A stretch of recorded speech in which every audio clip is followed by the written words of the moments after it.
Тээврийн цагдаагийн албаны мэдээллийн цаг. Авторадио 96.3. За өдрийн мэд FM сонсож байгаа нэг сонсогчтой өнөөдрийн мэндийг хүргэе. Тээврийн цагдаа албаны мэдээллийн цаг болгоно эхэлж байна. За тэгээ энэ удаагийн дугаард Завхан аймгийн цагдаагийн газрын замын цагдаагийн тасгийн зохицуулагч цагдаагийн ахлагчлагч Мөнх оргил оролцож байна. За танд энэ өдрийн мэндийг хүргэе. За баярлалаа. Танд энэ өдрийн мэндийг хүргэе. За Тээврийн цагдаагийн албаны мэдээллийн цаг болгоно 21 аймгийн замын цагдаагийн тасгийн зохицуулагч нар оролцож байгаа. За тэгээ энэ удаа Завхан аймгаас нь оролцож байна. За сайн явж ирсэн үү? Замын нөхцөл байдал хэрэг вэ? За сайн явж ирлээ. За замын нөхцөл байдал ер нь эвдрэлтэй. Тэгээд одоо аялал зугаалгын цаг эхэлж байгаа, орон дулаан эхэлж байгаа толбогдуулаа. Хөдөлгөөний эрчим ер нь ихсэн байна. За Завхан аймгийн Улаанбаатар хотоос ер нь яг аймгийн төв хүртэл хэд үйдэг вүлээ. За тэгээд Завхан аймгийн хувьд хариуцсан одоо засмал замын орчны хэд үйдэг вүлээ гэдээ хоёул яриагаа энэ асуултаас эхлэе гэж бодож байна. За тийм. За Завхан аймгийн төв нь Улаастаа сум Улаанбаатар хотоос 1000 км-ийн зайтай байдаг. Яг аймгийн төвөөр дайран дамжин өнгөрч байгаа зам байдаггүй. Яг зорж одоо Завхан аймаг руу зорж очиж байгаа хүмүүс бол Улаанбаатар хотоос гардаг байгаа. Тэгээд за ойлгомжтой. Тэгээд Завхан аймгийн хариуцсан замын одоо яг Завхан аймгийн замын цагдаагийн тасгийн хариуцдаг зам яг хичнээн километр замыг хариуцдаг. За Завхан аймгийн замын цагдаагийн тасгийн хичнээн албан хаагчтай хоёулаа хэлж алгалтай бас. за тийм. За Завхан аймгийн замын цагдаагийн тасг нь зохицуулагч 9, цагдаа зохицуулагч 16 албаагчтай. Тэгэж яг Завхан аймгийн хэмжээнд өөр гүйцэтгэдэг байгаа. За тэгээд 2 цагдаа зохицуулагч өөр сумдаар байгаа. Сум дундын постонд байдаг. 3 зохицуулагч болохоор бас сум дундын постонд байдаг. Тэгээд 2 зохицуулагч 5 цагдаа зохицуулагчийн тосон цэнгэл сум дундын цагдаа гэлцэд байдаг. Бос нь болохоор аймгийн төв дээр байдаг. За тэгээд яг хариуцж байгаа зам нь хэм бол улсын чанартай А0603 мөн А1102 гэсэн улсын чанартай замуудыг ерөнхийд нь хариуцж хөдөлгөөний аюулгүй байдлыг хангаж ажилладаг байгаа. За зам тээврийн ослын хэргийн нөхцөл байдлын талаар хоёулаа ярилцъя. Завхан аймгийн маань он гарснаар эхний 4 сарын байдлаар за аймгийн хэмжээнд хичнээн зам тээврийн осол гарав. За өмнөх оны мөн үетэй харьцуулахад өссөн бүрсэн том мэдээлэл бол ямар хөө том мэдээлэлүүд гарсан байна одоо юм хэлээ. За энэ он гарсаар 2024 он гарсаар бол зам тээврийн осол 19 бүртгэгдсэн байна. Өмнөх оны мөн үетэй харьцуулахад өмнөх оны одоо 23 оны эхний 4 сарын байдлаар 18 гарч ирсэн зам тээврийн осол. Тэгэхээр энэ онд бол нэгжээр өссөн үзэлтэй байгаа. За хүний амнаас охирсон тоо мэдээлэл хэдэн хүдэн хичнээн гэмтсэн байна. Энэ талаар дэлгэрэнгүй. За өнгөрсөн оны одоо 2023 оны эхний 4 сарын байдлаар зам тээврийн ослын улмаас хүний амнаас охирсон 2 тохиолдол гарсан, 2 хүний амнаас охирсон.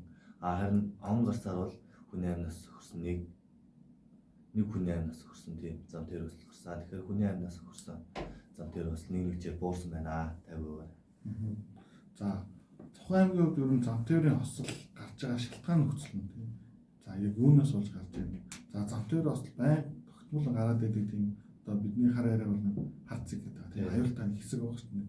Ойролцоогоор тэтэстэд километр зам дээр тийм даваа байдаг, эсвэл тийм тойрог байдаг гэх тийм. За тэр чиглэлээр хоёлаа юм цаашаа яриа өргөжлүүлэх гэж бодож байна. За эхлээд хоёлаа ингээ зам тээврийн осол гардаг шалтгаан юу вэ? Ямар зөрчилдөд жолооч нар гаргаснаас болж байна. Эсвэл жолоочийн зөрчил гаргаагүй замын нөхцөл байдлаас болдго юм уу? Техникээсээ болдго юм уу талаа. За зам тээврийн осол гарахад ер нь бол хамгийн төлхөө шалтгаан нөхцөл нь бол нэгдээд зам байдаг. Замын эвдрэл гэмтэл байдаг.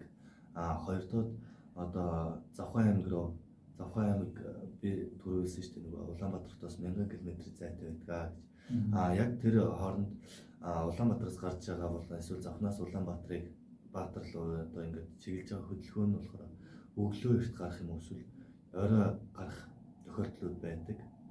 Улмаар одоо өглөө эрт гарлаа гэхэд өмнөх шөнө нь одоо жолооч нар маань тийм ээ нойргүй хонох.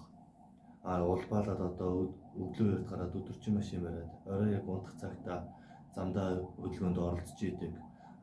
Улмаараа одоо тухайн тээврэгцлийн жолооч үүргэлэх, ядрах тиймэрхүү зүйлүүд бас их гардаг. Мөн одоо холын замд гарч байгаа тээврэгцлийн жолооч нар маань машиныхаа бүрэн бүтэн байдлыг сайн хангаж чаддаггүй.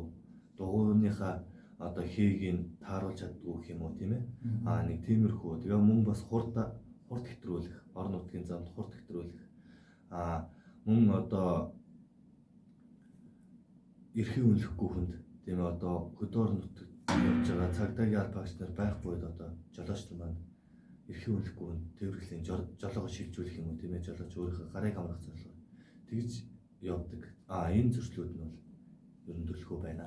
За эрхийг үнэлэхгүй гэхээр тухайн ангилалгүй гэсэн үг, эрхээ асуулсан гэсэн үг, эсвэл огт жолоо туршлагагүй хүн гэсэн үг. Огт жолоо барих туршлагагүй нэгдээд. Хоёрдугаар болохоор ямар ч одоо тухайн тээврэгцлийг жолоодох эрхийн ангилал байхгүй. Тухайн тээврэгцлийг ер нь өмнө жолоодж байгаагүй гэсэн үг. Тийм хүмүүстэй ер нь өөрөө жолоогоо шилжүүлж байна. Тээврэгцлийн жолоогоо шилжүүлж зам хөдөлгөөнд оролцож байна. Харин би бас наад зүйл дээр чинь санал нэг байгаа юм. Ер нь бол нийт зам дээр ослон бас амнаас алдсан хүмүүсийн ойролцоогоо 84, 85 орчим бөгнөл хөдөө орны замд амнаас алддаг. За тэгээ эдгээр дотроос амнаас алж байгаа тохиолдол дотроос нөгөө өрөө шилж усыг таны өөрөө шилж байгаа. Туршлагагүй өрөө шилжүүлж байгаа тохиолдолд болоод нөгөө хүн маань орон нутгийн замыг дадлагын зам шиг боддог тийм. За тэгээ манайх өрөө шилжүүлэхдээ за одоо ойрхон цагтаа байхгүй чиний хаас тоонцог, хаас консо тааруулаа сурч. За нэг жоох машины дүртөө болчих гээ. За хүүхдээ, найзаа, гэр бүлийн хүмүүс жолоогоо шилжүүлдэг. За энэ нөр бас зам дээр ослох. Том зам дээр ослоодын ард туршлагатай өрөө шилжүүлэх тохиолдол маш их байгаа. Энэ бас хаалттай тохиолдол. За хоёлаа тэгвэл Сухын аймаг руу явж байгаа анх удаага явж байгаа ер нь явж байгаа туршлага багтааж болж байна. Ер нь аль зам дээр замын яг аль хэсэг дээр аюулгүй байдлаа хангах шаардлагатай. Ер нь тогтмол ингээд зам дээр бас гараад ирэх нь хацэг одоо аюултай бус байгаа шүү дээ. Тэдээс тэд километрийн тийм нэртэй тойрог, тийм нэртэй таваа. Тийм таваанууд энэ бүр ингээд сонсогч нартай бүгд ойлгомжтой байдлаар тайлбарлаад өгөх. Одоо яг Улаанбаатараас завхны чиглэсэн зорчигч нартай гэсэн үг тийм ээ, жолооч зорчигч нартай гэсэн үг. За одоо Улаанбаатараас гараад явхад одоо бид хэдийн сайн мэдэх лүн гэж байгаа тийм ээ, Төв аймгийн лүн сум. Тэнцээ бас замын нэг 2-3 эвдрэлтэй нэг хэсэг хэдэн километр газар байгаа. Тэн дээр бас жолооч нарын баанд бас ославаар хийх магадлал өндөртэй байдаг. Тэрнээс ажлаад одоо Архангай аймгийн Хотон сум байна. Тэгээд Архангай аймгийн Чулууд, Тариад сумдууд замын нөгөө зорчих хэсэг нь эвдэрсэн одоо янз бүрийн эвдрэлтэй, хагаралтай байдаг тэр замууд нь. Мөн одоо нөгөө Ихүү сум, Завхан аймгийн Ихүү сум руу одоо ингээд орё. Ихүү сум зам тээврийн ослол гардаг нэг хар үзүр гэж газар байгаа. Километрийн шом маань хацаалт бол хэдээс хэдэх шом вэ? За яг Ихүү талаасаа бол нэг 10 км дотор гэсэн үг. Тий. Ихүү гэхээр нэг сүлэг том уул харагддаг шүү дээ. Ихүү сум руу орж ирэхээр илүү гарахаар байдаг лөө. Тэр уул нь харагдаад эхлэх үед үү яг нэг ингээд би одоо анх удаага явж байгаа юм. Тэгэхэд би Завхан аймгийн нутагт төсвөлөө орлоо. За нэг тийм нэртэй баанц ч юм уу эсвэл тэд километр шонг өнгөө ч юм уу.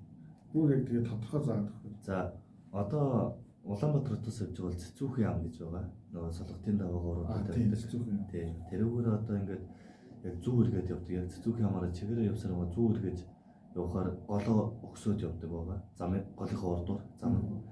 Тэр хооронд 2-3 газар тойруулгатай бөгөөд замын эвдрэлтэй, огцом эвдрэлтэй газар байдаг. Тэр хэсгээр бол ер нь бол бас лавар ер нь гардаг. Ер нь Цэцүүхэн амаа оруудаад зүүн зам чинь дайсан бол та их уул ортлоо ер нь бол болгоомжтой яваарай. Цэцүүхийн даваагаа уруудснаас хойш их ус сум ортлоо ер нь бол аюулгүй байдлаа хангаж хөдөлгөөнд оролцох хэрэгтэй. Тухайн зам нь өөрөө эвдэрлүүдтэй том хэмжээний эвдэрлүүдтэй тийм тэгж байна. За өөр ер нь за тэр замаас өөр бас анхаарал татсан зам байна. За тэр замаас өөр одоо хэрвээ уус тал руугаа явж байгаа бол Нөмөргийн шар нуурын таваа гэж байдаг. Тэр нь болохоор тэнцээ ер нь бол жилийн жилд ер нь зам тээвэр бас бүртгэгддэг тийм газар байгаа. Ямар шалтгаанаас? Хурд хэтрүүлэх. Тэгээд жолооч үүргэлэх. Зам дээр л эвдэрх юм л байна. Зам дээр бол эвдэрлэх юм л байхгүй юу? Жолоо чамыг бол мөргөлдөг. Тэгээд хурдаа хэтрүүлдэг. Тэр нь болохоор яг юм огт яг өөрөө ингээд явж байгаа жолооч бол их намхан юм шиг харагдаж байгаа. Тэгсэн мөртлөө яг огцом тийм даваатай гэсэн үг байхгүй. Тийм гүйтэй хэсэг. За бусад орон нутгаас ирж байгаа байцагч нар бас ярьж ирсэн. Шөнийн цагаар мал амьтан мөрөх зам дээр бас байгаа тань гэдэг. Танай аймгийн хувьд ер нь шөнийн цагаар мал амьтан мөрөх энэ хэлбэрийн зам дээр бас хэрхэн бүртгэж чинь. Тэгэхээр талаар бас жоохон өөрчлөж. За одоо хөдөө орон нутгийн замд угаасаа одоо ингээд улсын чанартай хөдөө орон нутгийн замд бол мал амьтан одоо замын хөдөлгөөний дөрөн дээр байдаг тийм ээ 50 м-с дотогш оруулж болохгүй гэсэн. Гэхдээ одоо мал амьтан нь бол ус руугаа ойртох тэгээд бэлчээртэй гарах тийм шалтгаанаас болоод улсын чанартай хатуу уучлалтай зам руу орох тохиолдол өчнөр байдаг. Манай аймгийн хувьд гэх юм бол нөмрөг, сонгон, төдөвтэй, тосон зингэл их уул тэлмэн гээд сундууд яг төв замын хажууд байдаг. Тэгэхээр яг хажууд байдаг сундын малчид ард ирэх нь болохоор зундаа голынхаа урдаа буугаад одоо нэг өсөндөө замынхаа урдаа талдаа зусдаг. Өвөл болгоод замынхаа хойшоогоор авдаг. Тэгэхээр тэнцээ ер нь бол мал амьтан бол ер нь бол их байдаг. Тэгээд зуны тухайд бол ялангуяа аялал жуулчлалын цаг буюу одоо яг 27-ны цаг тийм ээ 6-аас 9 цаг 9 сарын хооронд зам тээвэр өсөл ихээр бүртгэдэг. Ер нь зам тээвэр өсөл их болдог гэсэн үг. Тэр хоорондоо тэрний дийлэнх одоо 50-аас 60% нь мал мөргөх зам тээвэр өсөл ер нь бүртгэж байгаа. За мал мөрөх зам тээвэр өсөл хоёлаа яриад туслаа. Одоо мал мөргөхөд гэхэд ерөн хэл анзаараад хахад шөнийн цагаар одоо мал амьтан мөргсөн жолооч хэлдэг байна. Би нэг гэрлийн гэл монд орсон юм. Миний зөрсөн машин гэрлээ шилжүүлээгүй. Тэгээ би ингээд жоохон өдөрт орчмуудад жоохон нүд ингээд цаараад юм харахгүй байсан чинь мал гараад ирсэн юм. Эсвэл нэг хорц гэрэлтэй машиндаа зөрсөн чинь араас нь зам дээр мал байсан юм. Замж донголтсон жолооч бас яасан ийсэн гэхээр нэг хорц гэрэлтэй машин зөрхөөр нь гарсан чинь зам дээр нөх бахаа сандраад өвлөө мушигдсан ч тэгээд замж хайлаад онцлаа гэх юм. Тэгэхээр гэрэл шөнийн цагаар шилжүүлэх байгаа зөрчилтийг танай аймгийн зүгээс ялж авалт хэрэг тавьж байна. Энэ шийдлийн зөрчилийг хэрэг гарч байгаа бүртгэж байна.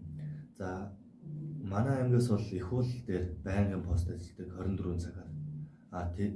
Тэлбэнд бас 24 цагаар байнгын пост ажилладаг. Сонгон сунд 24 цагаар байнгын пост ажилладаг. Мөн тосон цэнгэл сундаа албагч нар маань 24 цагаараа үүргээ гүйцэтгээд явдаг байна. Энэ хоорондоо болохоор одоо гэрлээ шилжүүлэхгүй тийм үү? Эсвэл одоо хэд хурц гэрэлтэй стандартаас давсан гэрэлтэй одоо стандарт тэмцэл зүгээр баталгаажснаас давсан гэрэлтэй тиймэрхүү машин тээвэр хэрэгслүүдийн жолооч нарт анхааруулах эхний удаадаа зөрчлөө арилгуулах тийм ээ зөрчлөө арилгаараа эсвэл одоо нэг гэрлэн чадсан тээвэр хэрэгсэл олж ирэхэд эхний ээлжинд зөрчлийн арилгуулаад газар дээр нь зөрчлийн арилгуулаад тэгээд явуулдаг байгаа.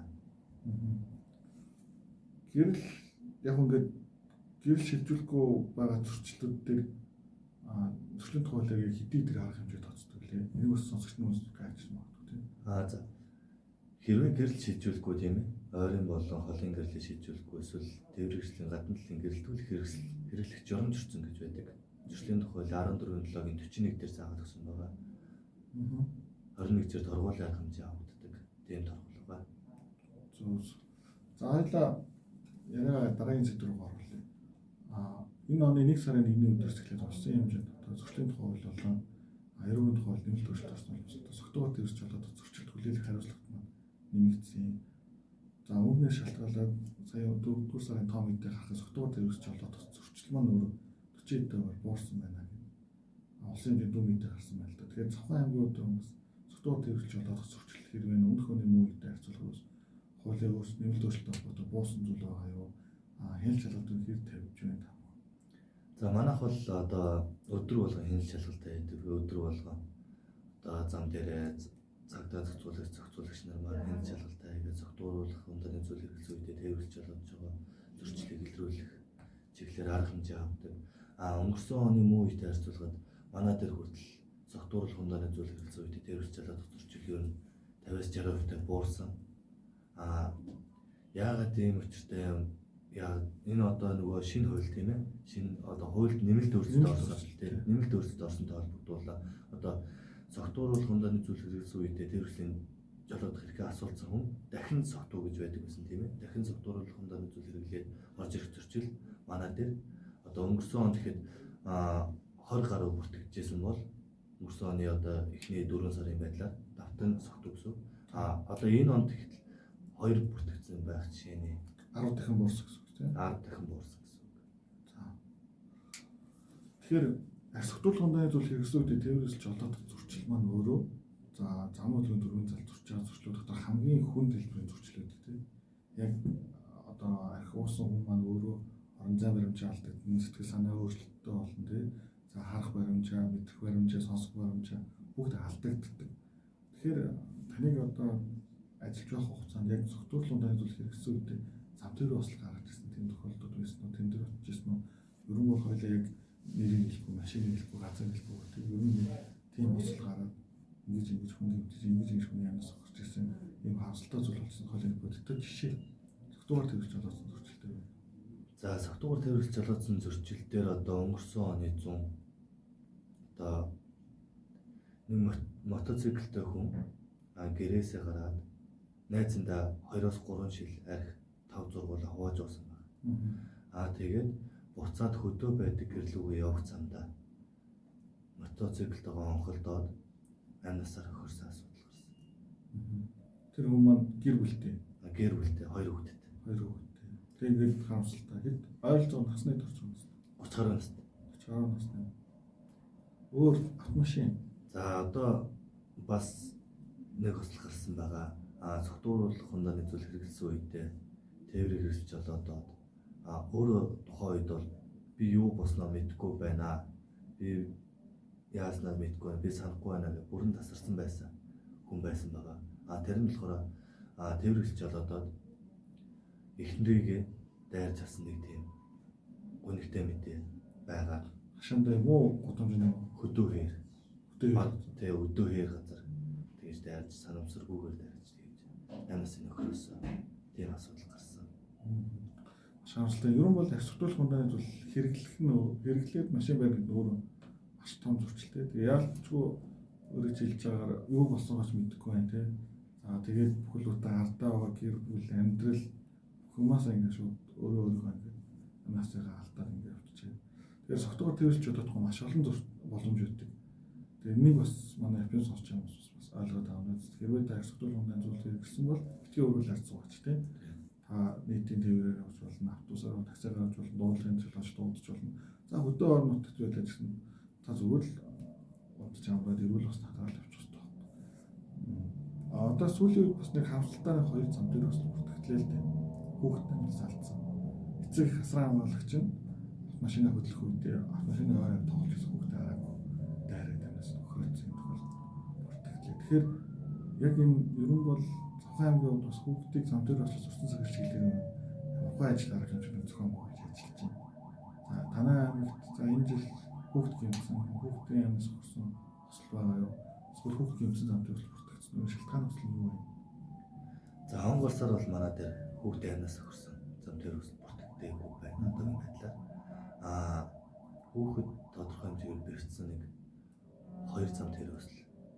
За гэхдээ яаж гэмтсэн жишээг нь хэлье. Хөл нь уурах тийм ээ. Ундаг дуутай хүүхдийн мөргөх.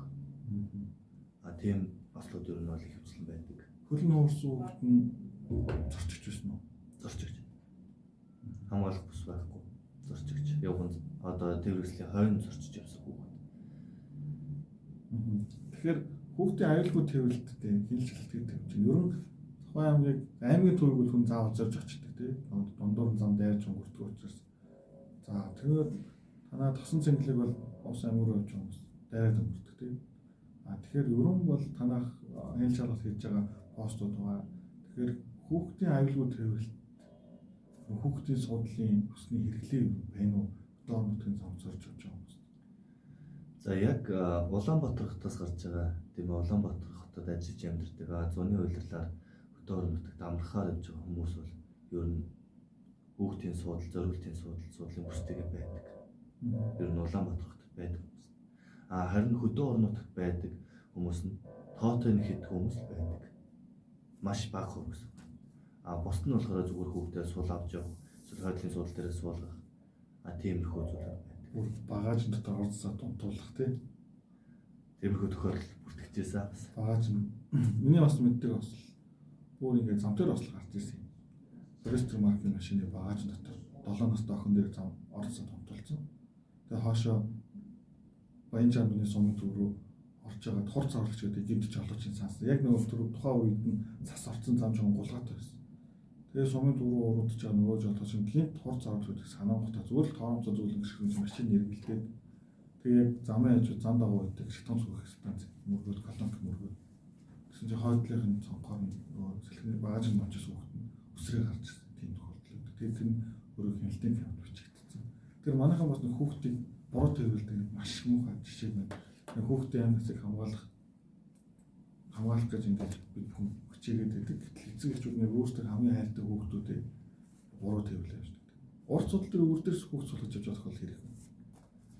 Бага насны хүүхдийг бол хөдөөр нутагт ялангуяа бага насны хүүхдийг урдаас суулгаж байгаа төрчдүүд их байдаг. Тэр болгонд нь одоо суудлын бүс зориултын суудал байхгүй тийм ээ.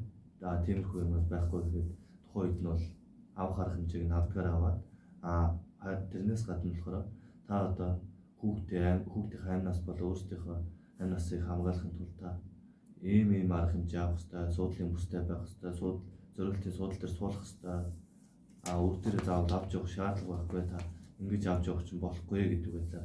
Хуулгаараа болон санамж сонирхолтуудыг бол тогтмол өгөө явж байгаа. За. Хоёулын өнөөдрийн ярилцах цаг маань энэ түрээ дуусч байна. Тэгээд тэрийн цагтаа мэдээллийн зөвлөлт тэгээд оролцсон баярлалаа. За ярилцлага хамгийн сүүлийн боломж танд үлдээ. Та бусад сонсогч нартай зөвлөж хэлж мэдээлэл байна. За би одоо түрүүн өмнө бүх юмудаа хийсэн. Гэхдээ энэ дээр нэмээд одоо хөдөө орон нутгаас Улаанбаатар руу ачаа тээвэр явж байгаа. Одоо хаврын ноос ноолуурын цаг гарлаа. Том тэрэг ачаа тээврийн машинууд маань ноос ноолуур очихдаа хитрхи нөгөө хойд үзэгдэх байдлаа хаагаад толио хаагаад тийм ээ. Байдлаа харах толио хаагаад тэгээд явдаг. Энэ тэгээд тухайн тээвэрлэлт нь одоо ямар нэг асуудал гарлаа гэж шууд зам руу шахаа зогсчихдээ. Энэ нь үуч чинь одоо таны хойноос ирж байгаа тээврийн хэрэгсэл таныг огцом зогсохыг мэдхгүй. Эсвэл хажуугаар чинь гүйцэтгэж байгаа машин урдаас ирж байгаа машиныг харах боломж муутай байдаг учраас та болон одоо ачаа тээврийн машины жолооч нар маань ноос ноолуур юм уу эсвэл тийм хөөсөн бүхэн авар ихтэй ачаа ачахдаа бас тээвэр мэрийг тэрнийг бодолцоод бас ачаад явах юм бол боломжтой юм болов гэж бодож байна. За танд баярлалаа. За өнөөдрийн тээврийн цагтаа алтны мэдээллийн цаг болонд маань Цавхан аймгийн цагдаа газрын замын цагдаагийн тасгын зохицуулагч цагдаагийн ахлах төсөлч мөнх оргил оролцлоо. За танд амжилт хүсье. Баярлалаа. За баярлалаа. Тээврийн цагдаагийн албаны мэдээллийн цаг.